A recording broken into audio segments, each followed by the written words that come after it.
नमस्कार, मी डॉक्टर रुजुता वाघ. आज मी तुम्हाला ह्या व्हिडिओमध्ये आयुर्वेदानुसार आपली दिनचर्या कशी असावी ह्याबद्दल सविस्तर माहिती देणार आहे. बघा, दिनचर्या म्हणजे काय? दिनचर्या म्हणजे डेली रुटीन.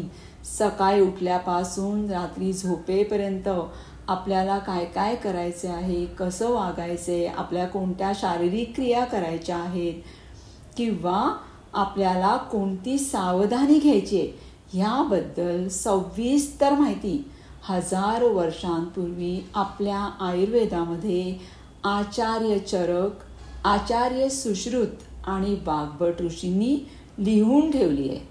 आता ही जी दिनचर्या आहे ना, ही नर आणि नारी म्हणजे स्त्री आणि पुरुष दोघांसाठी ही समान आहे. आणि कशी समान आहे तर इथे हितकर पृथ्वी तलावर जिथे आपण राहतोय म्हणजे ह्या इहलोकांमध्ये आणि परलोकांमध्ये म्हणजे आपण देहाचा त्याग केल्यावरती दोन्ही ठिकाणी म्हणजे इहलोक आणि परलोक ह्या दोन्ही ठिकाणी लाभदायक होईल, हितकर होईल अशी दिनचर्या लिहून ठेवली आहे.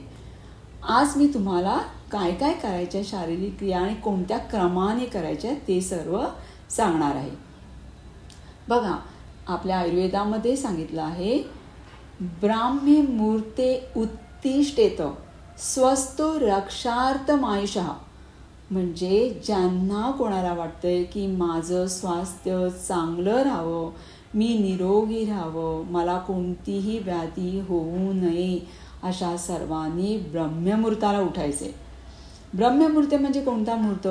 ब्रह्ममुहूर्त म्हणजे सूर्योदयापूर्वीचा 90 मिनिट किंवा 1.5 तास आधीचा कालावधी.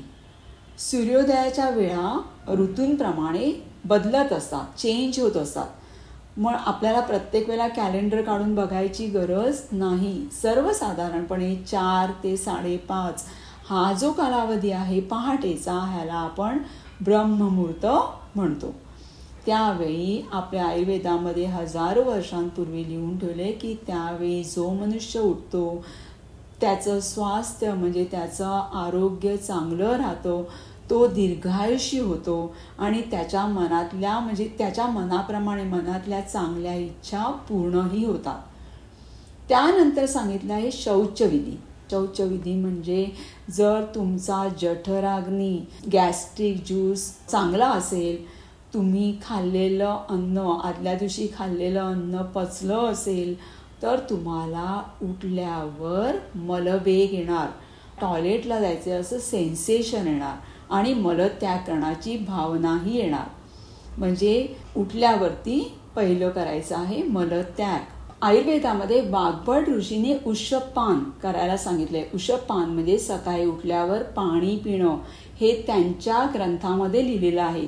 पण आचार्य चरक आणि आचार्य सुश्रुत ह्यांच्या ग्रंथांमध्ये ह्याचं वर्णन केलेलं नाही. त्यानंतर सांगितलं आहे दंतधावन. दंतधावन म्हणजे काय? दंतधावन म्हणजे दात साफ करणे. आता हे करण्यासाठी आपल्याला आयुर्वेदामध्ये सांगितलं दातूंचा वापर करा. दातून म्हणजे झाडांच्या काठ्या वापरायला सांगितल्या आहेत. दात साफ करण्यासाठी काठ्यांचा वापर करायला सांगितलाय. आता ह्या काठ्या कोणत्या झाडाच्या असाव्यात तर सांगितलं आहे ह्या काठ्या आंबा, औदुंबर, वड, खैर, बकुळ, करंज अशा झाडांच्या ह्या काठ्या असाव्यात. आणि ह्या काठ्या म्हणजे आपण ह्याला दातून म्हणतो, त्याने दात साफ करायला सांगितले. पण ह्याची साईज म्हणजे लांबी आणि रुंदी किती असावी तर त्याचंही वर्णन आयुर्वेदामध्ये करून ठेवलंय. त्यांची लांबी 12 अंगुल म्हणजे 1 वीधभर एवढं ते लांब असावं. प्रत्येकाची वीध वेगवेगळी आहे, तेवढं ते लांब असावं. आणि त्याची जाडी किती असावी तर ह्या आपल्या करंगईचं जे बोट आहे ना, एवढी जाडी असावी. प्रत्येकाने त्याच्या करंगईच्या जाडी एवढीच काठी दंतधावन करायला घ्यावी. ह्याचं सविस्तर वर्णन आयुर्वेदामध्ये करून ठेवलंय. समजा ते तुम्हाला शक्य नसेल तर दंतमंजनही तुम्ही करू शकता, हेही सांगितले. दंतमंजन म्हणजे काय? पावडर. दात साफ करण्यासाठी पावडरही आपण वापरू शकतो. पण त्याची काही चव सांगितली आहे. ती पावडर तिखट, तुरट आणि कडू ह्या 3 चवीची असावी. त्यामध्ये गोड चव कधीही असू नये. या 3 चवीचं जर का दंतमंजन असेल, म्हणजे मे बी लाल कलर, तपकिरी कलर, काळ्या कलरचं दंतमंजनही तुम्ही वापरू शकता, ते घेऊ शकता. आजकाल आपण काय करतो, दंतधावन, दात घासताना आपण तोंडामध्ये ब्रश घालतो, मग त्यातल्या त्यात कोणाशी तरी बोलतो, पण इथे तिथे फिरतो, एका ठिकाणी उभं राहून पण दात घासत नाही. तर हे चुकीचं आहे. आपल्या आयुर्वेदामध्ये सांगितले दंतधावन करण्यासाठी खाली बसून दंतधावन करावं. तेही त्यांनी सांगितले की 2 ठोपरांच्या मध्ये आपला हात असावा. समजते तुम्हाला? 2 ठोपरांच्या मध्ये आपला हात असावं. आणि ह्या म्हणजे आपण सर्वसाधारणपणे इंडेक्स फिंगर ह्या बोटांनी दात घासतो, तसं करू नये. हे बोट कधीही दात साफ करण्यासाठी वापरू नये. मधलं बोट ह्या बोटांनी दात साफ करावे. दंतधावन ह्या बोटांनी करावं. त्याची 2 कारणे आहेत. बघा, एक तर हे लांब आहे, उंच बोट आहे ना, सर्व आपल्या हाताला जी 5 बोट आहे त्याच्यामध्ये उंच आहे, आणि त्यामुळे ते आपल्या ओरल कॅव्हिटी, तोंडामध्ये शेवटच्या दातापर्यंत ते पोचू शकतं. म्हणजे शेवटची जी दाढ म्हणतो तिथपर्यंत आपलं हे बोट पोचतं आणि आपण आपले दात आपण चांगल्या रीतीने साफ करू शकतो, दंतधावन करू शकतो. आणि अजून एक आहे, ह्याचा प्रेशर आहे ना दातावरती कमी येतो. पण जर का हे बोट तुम्ही इंडेक्स फिंगर जर का वापरलं तर ह्याचा प्रेशर आपल्या दातांवर जास्त प्रमाणात येतो.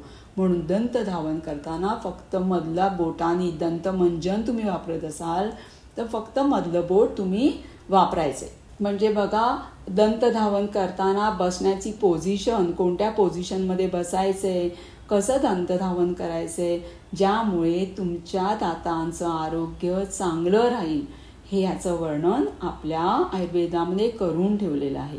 दिनचर्या हा जो पाठ आहे हा मी वेगवेगळ्या भागांमध्ये तुम्हाला सविस्तररित्या सांगणार आहे. त्यामुळे आत्ता मी जे सांगितले, ब्रह्ममुहूर्ताला उठा, शौचविधी करा आणि त्यानंतर तुम्हाला दंतधावन करायचे, हे करायला सुरुवात करा. बघा, रोज एक चांगली सवय तुमच्यामध्ये आणा आणि मग बघा तुम्ही किती छान निरोगी राहू शकता. धन्यवाद.